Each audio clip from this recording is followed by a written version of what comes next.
नमस्कार, आप देख रहे हैं खबर फास्ट।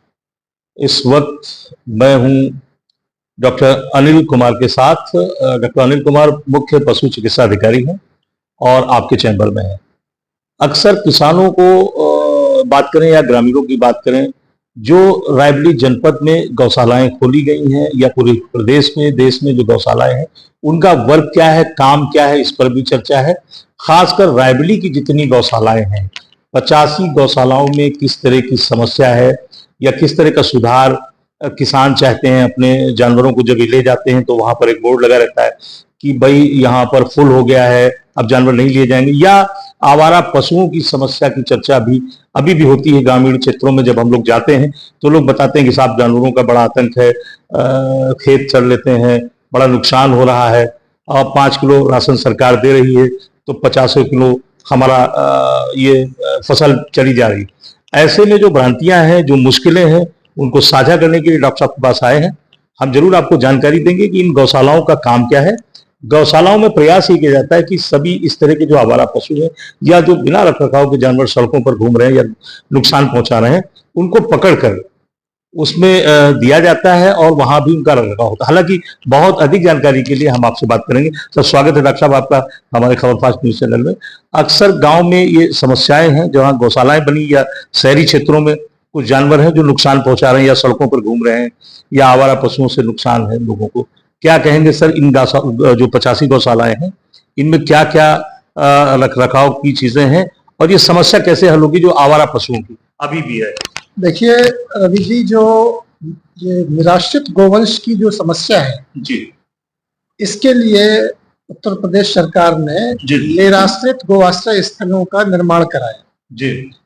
ये 3 प्रकार के निराश्रित गोआश्रय स्थल हैं हमारे यहाँ जी। शहरी क्षेत्र के हैं जी, जो कान्हा गोवंश विहार के नाम से हैं। जी। ग्रामीण क्षेत्रों में हैं जी। जो स्थायी रूप से बने हैं, जी। वो बृहद गोआश्रय स्थल हैं। कुछ अस्थायी भी हैं जो कि कम क्षमता के हैं। लेकिन जो आपने प्रश्न किया है, ये हमारी गौशालाएं नहीं है, ये अस्थायी गोआश्रय स्थल है। जी जी। और इसमें जो सुविधाएं दी गई हैं सरकार की ओर से, जी। जो बृहद हैं, ये हमारे विभाग के माध्यम से उनको निर्माण का पैसा दिया जाता है। जी। और जो अस्थायी बन रही हैं उसके लिए ग्राम पंचायत स्तर से उनका निर्माण कराया जाना अनुमन्य है। जी। अब जो समस्या आज की तारीख में है, जी।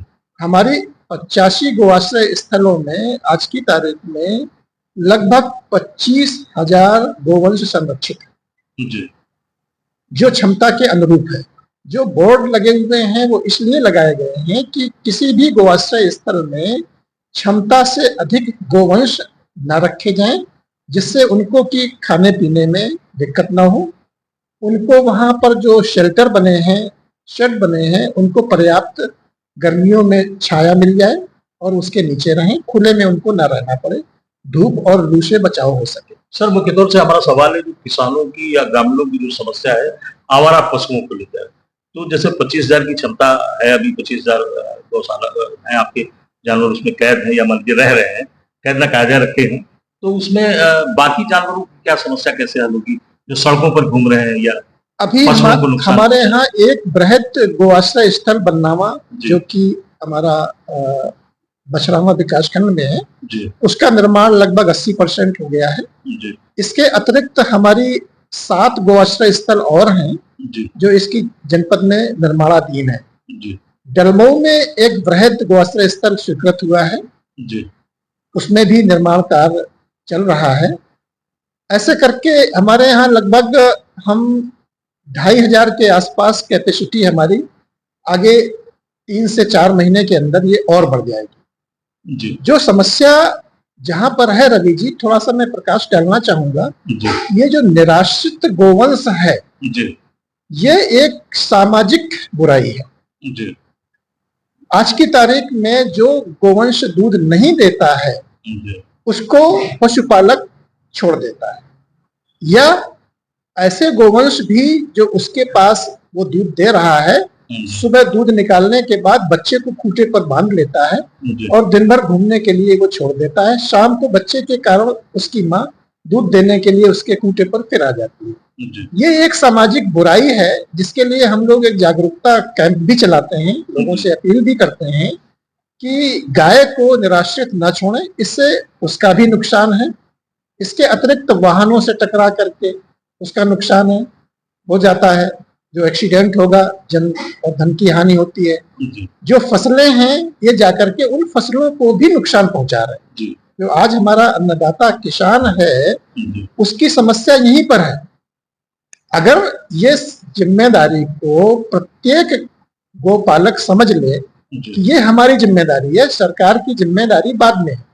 यदि सरकार उस निराश्रित गोवंश जो आप उसको निराश्रित बना रहे हैं अगर उस पर खर्च करती रहेगी तो ये जनता का ही पैसा है जी। जनता के ही द्वारा दिया गया पैसा, टैक्स से वसूला गया पैसा, वही उस पर खर्च हो रहा है। सर जो पशु आहार की बात करें, इस पर पहले तो 30 रुपए दिया जाता था प्रतिदिन का जो हिसाब किताब, अभी 50 रुपए हो गया है। मैं अभी गया था, एक बघौला गौशाला है, बघौला के करीब मैंने वहां देखा जाके, तो एक प्रधान जी हैं जिनके केयर टेकिंग में है, तो कह रहे थे कि इसका एवरेज अगर बढ़ाया जाए, इसका कम से कम 80 रुपए किया जाए जानवरों का प्रति, तो इनका जो आहार पूरी तरह से पूरा हो सकता है, रख रखाव हो सकता है, या वहाँ का जो भी मेंटेनेंस वगैरह सबको मिला के तकरीबन 80 रुपए की कह रहे थे कि वो कम से कम। रवि जी 30 सितंबर तक जी इसका 30 रुपए प्रति गोवंश के हिसाब से अनुमानित है। 1 अक्टूबर 2023 से 50 रुपए प्रति गोवंश के हिसाब से भरण पोषण का पैसा दिया जा रहा है जी। माना यह जाता है कि जो इन गोआश्रय स्थलों में गोवंश हैं वो निष्प्रयोज्य गोवंश हैं, यानी उनमें उनसे उत्पादन लिया जाना संभव नहीं है, इसीलिए पशुपालकों ने उसे छोड़ दिया है। कुछ दुधारू जानवर हैं, मैंने देखा है कुछ जगह। अगर वो हैं तो ऐसे दुधारू जानवर हैं जो कि 1-2 लीटर दूध ही देते हैं, उनका केवल जो बच्चा है उसका ही भरण पोषण हो पाता है। उसका इस्तेमाल कोई भी पशुपालक गोपालक अपने खाने के लिए या उससे उसके भरण पोषण की धन अर्जन के लिए वो नहीं कर सकता। स्वरोजगार के लिए उस दूध के उत्पादन को बेच करके उसका भरण पोषण नहीं कर सकता, इसलिए ही वो छोड़ता है। आज के समय में जो निराश्रित गोवंश है वो छोड़ा इसीलिए जा रहा है। इसलिए जो 50 रुपए है आज की तारीख में, वो मेरे हिसाब से उसको शरीर को स्वस्थ रखने भर का पर्याप्त है। 4 किलो के आसपास का एवरेज आता है, कोई 2 किलो भी खाएगा, कोई 6 किलो भी खाएगा।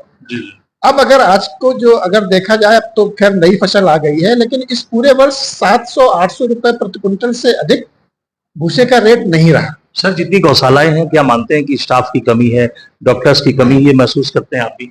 हाँ, निश्चित तौर पर जितने गोआश्रय स्थल बने हैं उन गोआश्रय स्थलों में हमारे यहाँ स्टाफ कम है। पशु चिकित्सा अधिकारियों के पास 4-4, 5-5 गोआश्रय स्थल हैं। जो हमारे पशुधन प्रसार अधिकारी हैं उनको भी 4-4, 5-5 गोआश्रय स्थलों का कारोबार देखना पड़ता है। हमारे जो पैरावेट्स या अन्य जो हमारे इस कार्य से जुड़े हुए प्रशिक्षित साथी हैं उनके भी सहयोग से हम लोग गोआश्रय स्थलों का कार्य दिखवाते हैं और कोशिश रहती है कि वहां पर कोई भी बीमारी ना होने पाए, समय समय पर उनके टीकाकरण कराया जाता है। जानवरों की अगर बात करें, कुछ पशुओं की बात करें, जैसे हम लोग गए देखा, तो कुछ रख रखाव, क्या इसी वजह से रख रखाव या उनकी देख रेख या उनके इलाज में समस्याएं पैदा हो रही है स्टाफ या डॉक्टर्स की कमी से? नहीं, ऐसा बिल्कुल नहीं है, ऐसा बिल्कुल नहीं है। कहीं कहीं पर कुछ जो केयर टेकर हैं या गोपालक हैं वो लापरवाही कर जाते हैं कि जो वहां पर के समय से उनको चारा या भूसा नहीं दे पाते हैं, या कहीं पर कोई सो गया नहीं देख पाया, तो ये इस प्रकार का हो जाता है। लेकिन इसके लिए भी हमने एक अच्छा रास्ता निकाला है। हमारे जिले की आदरणीय जिलाधिकारी महोदया और मुख्य विकास अधिकारी महोदया के निर्देशन में सभी गोआश्रय स्थलों में कैमरे लगवा दिए गए हैं, जिसका एक्सेस हमारे पास भी आ गया है। कुछ का जो अदर कंपनी के हैं ऐसे जिनका एक्सेस नहीं हो पा रहा है, उन पर भी प्रयास किया जा रहा है कि उनका भी एक्सेस हम यहाँ ले लें। बीमार जानवर के साथ अगर बात करें सर, तो डॉक्टर्स की फोटो जाना आवश्यक होता है, क्या ये सही आप तक ये रिकॉर्ड पहुंच पाता है? बिल्कुल, इसके लिए 2 ग्रुप बने हुए हैं। एक हमारा प्रशासनिक ग्रुप है जिसमें सारे डॉक्टर्स हमारे जुड़े हुए हैं, दूसरा एक गो संरक्षण का ग्रुप है जिसमें कि इस जिले के तमाम प्रशासनिक अधिकारी जुड़े हुए हैं, और प्रतिदिन वहां पर जो भी गोवंश बीमार होता है वहां ट्रीटमेंट करते हुए उसका जीपीएस लोकेशन के साथ वो फोटो भी डालते हैं। और हम लोग यहाँ कैमरे से जो लगे हुए हैं जिनका देख रहे हैं, यहाँ से भी हम मॉनिटरिंग करते हैं बराबर कि उनको समय पर भूसा दिया जा रहा है, पानी दिया जा रहा है, उनको चिकित्सा की जा रही है, और बीच बीच में हम यहाँ पर जूम मीटिंग के माध्यम से उनकी लोकेशन लेकर के भी हम ये यहाँ से देखते रहते हैं। कितने आश्रय केंद्रों में कैमरे लग गए सर? इस समय हमारे 5 गोआश्रय स्थल अभी नए बने हैं, उनको छोड़ करके से 80 जगह हमारे जो है कैमरे लग गए। उनकी मॉनिटरिंग कहाँ से होती है? उसका एक कंट्रोल रूम हमने यहाँ पर बना रखा है जिले पर, और कंट्रोल रूम के नोडल हैं यहाँ पर, वो बराबर उस पर देख रेख रखते हैं। जी, तो मैं बात करूं सर कि पुआल को लेकर, अब पशु आहार पर भी चर्चा हो जाए, तो पशु आहार में क्या क्या मना है, क्या खिलाना मना है और क्या खाना चाहिए पशु? देखिए, पुआल तो पूरी तरीके से प्रतिबंधित है। पुआल में ऐसा कोई भी पोषक तत्व तो नहीं होता है कि जिससे कि उसका स्वास्थ्य का मेंटेनेंस हो सके। जब तक ये पुआल हरा होता है तब तक एक 25%, 10% से 25% की सीमा तक भूसे में मिलाकर देना अनुमन्य है। हरा चारा सर इस पालक में? बिल्कुल, हरा चारा भी है, चूनी चोकर भी है, पशु आहार भी है जी। और ये सारी चीजें भी दी जा रही हैं। जिस समय हरा चारा उपलब्ध होता है उनको हरा चारा भी दिया जाता है। चूनी चोकर का स्टॉक कहाँ रहता है? भूसा का जो गोदाम है, अगर आप चाहेंगे किसी भी गौशाला स्थल में तो वहाँ मैंने कई गौशालाएं देखी हैं, सिर्फ बघौला को छोड़कर मैंने जो आसपास की जो गौशालाएं देखी वहाँ चूनी चोकर नहीं मिला सर। हाँ, अगर उनसे आप कहते तो हो सकता है ताला लगा हो। भूसा स्टोर लगभग मैंने सब देखा है, उसमें जाकर के वहां पर भूसे की उसकी चूनी चोकर की बोरियां आपको रखी मिलेंगी। अच्छा। हो सकता है उस दिन खत्म हो गई हो तो वो शाम तक फिर अगले दिन आ जाती हैं, उसका उपयोग किया जा रहा है। हाँ, कहीं कहीं पर कुछ लोग लापरवाही करते हैं, बीच बीच में वो नहीं लाते हैं, नहीं खिलाते हैं। उसके लिए हम लोग यहाँ से मॉनिटरिंग करते हैं। हमारे नोडल अधिकारी भी जनपद स्तरीय अधिकारी बने हुए हैं जी। और प्रत्येक माह वो भी जाकर के इसका सत्यापन करते हैं, रख रखाव और वहाँ का जो भी व्यवस्थाएं हैं उसका चेकलिस्ट बनी हुई है। हमारे 25 पॉइंट की चेकलिस्ट है।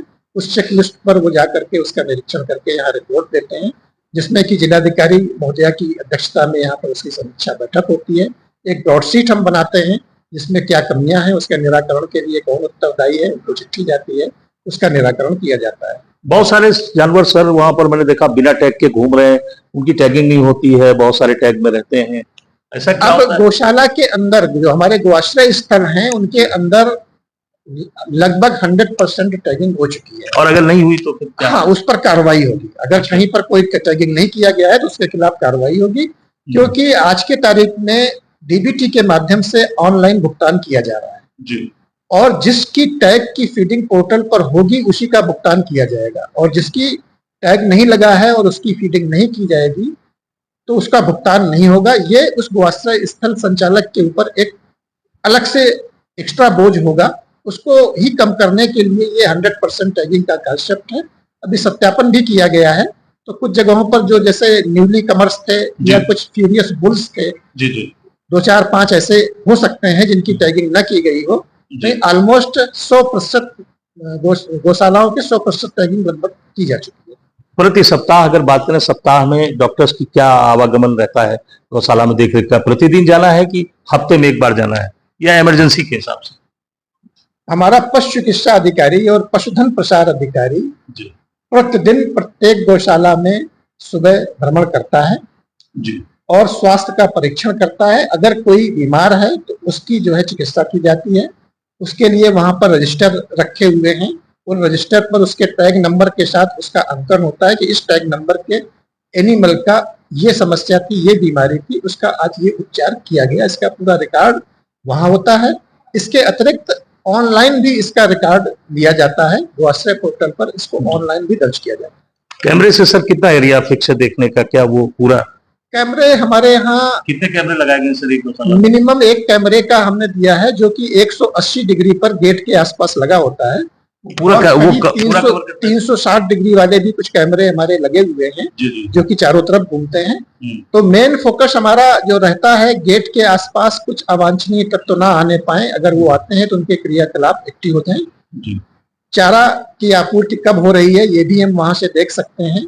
कोई भी बिना परमिशन के एनिमल गौशाला से बाहर न जाने पाए और गौशाला के अंदर न जाने पाए, इसकी मॉनिटरिंग हम लोग कैमरे के माध्यम से करते रहते हैं। जो केज बनाए गए, जो पिंजड़े बनाए गए हैं, मेरे ख्याल से बहुत सारे जानवर घायल रहते हैं, उनको अलग अलग इसीलिए रखा हाँ, ये कॉन्सेप्ट यहाँ पर लाया गया था। और इसमें ये था कि जैसे कोई पशु घायल है और उसको हम जो है स्पॉट से नहीं ले जा पा रहे हैं, उसको भारी भरकम है, तो उसके लिए केज है, 4-4, 5-5 केज हर गौआश्रय स्थल में लगभग बनाए गए हैं जी। और उसके ऊपर केज रख देते हैं, तो उस पर जो कौवे हैं या अन्य कोई जो बाहर से पक्षी आक्रमण करके उसकी आंख या अन्य अंगों को चोट पहुंचाता है, उससे उसकी सुरक्षा होती है। प्लस उसके ऊपर हम तिरपाल डाल करके किसी भी प्रकार की उस पर छाया भी कर देते हैं, जिससे कि उसको छाया भी मिलती रहे। किसी तरह की शिकायत या आसपास के ग्रामीण को किसी तरह की कोई कंप्लेन दाखिल करनी हो तो ऐसा कोई नंबर, कोई टोल फ्री नंबर आपका वहां रहता है सर, कि आसपास किसी भी पशुपालक को या अन्य किसी को कोई शिकायत हो तो जिससे आप हर गौआश्रय स्थल में इस जिले स्तरीय सभी अधिकारियों के नंबर हैं लगभग, और हमारा एक सीयूजी नंबर भी है, उस सीयूजी नंबर पर भी लोग कॉल करते हैं। मेरा एक पर्सनल नंबर भी है, वो इस जनपद के सभी जनप्रतिनिधियों के पास है, ग्राम प्रधानों के पास है, और यहाँ तक कि हमने कोशिश की है कि हमारे जो भी पंचायत घर या आम आदमी को नंबर कैसे प्राप्त हो, ग्राम प्रधान अगर नहीं देना चाहे?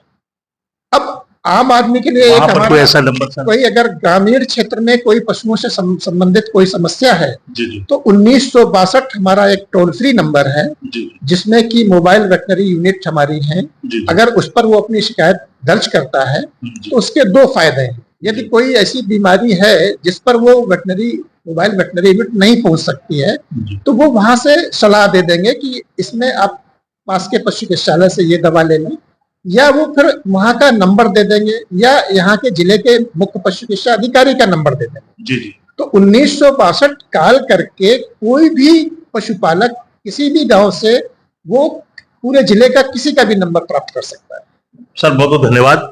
आपसे हमारे साथ डॉक्टर अनिल कुमार, मुख्य पशु चिकित्सा अधिकारी रायबरेली और उत्तर प्रदेश वेटनरी एसोसिएशन के जनरल सेक्रेटरी भी हैं।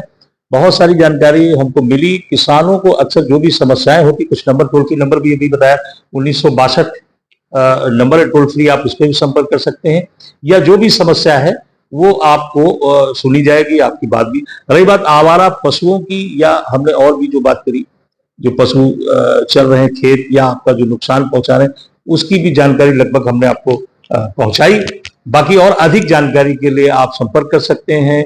डॉक्टर्स की टीम है, ग्राम प्रधान है, बीडीओ है, पंचायत सेक्रेटरी है, और शहरी क्षेत्रों में जो कान्हा गौशाला बने हुए हैं उसमें भी बहुत सारे संपर्क किए जा सकते हैं। बहुत बहुत धन्यवाद। बने रहिए, देखते रहिए खबर फास्ट।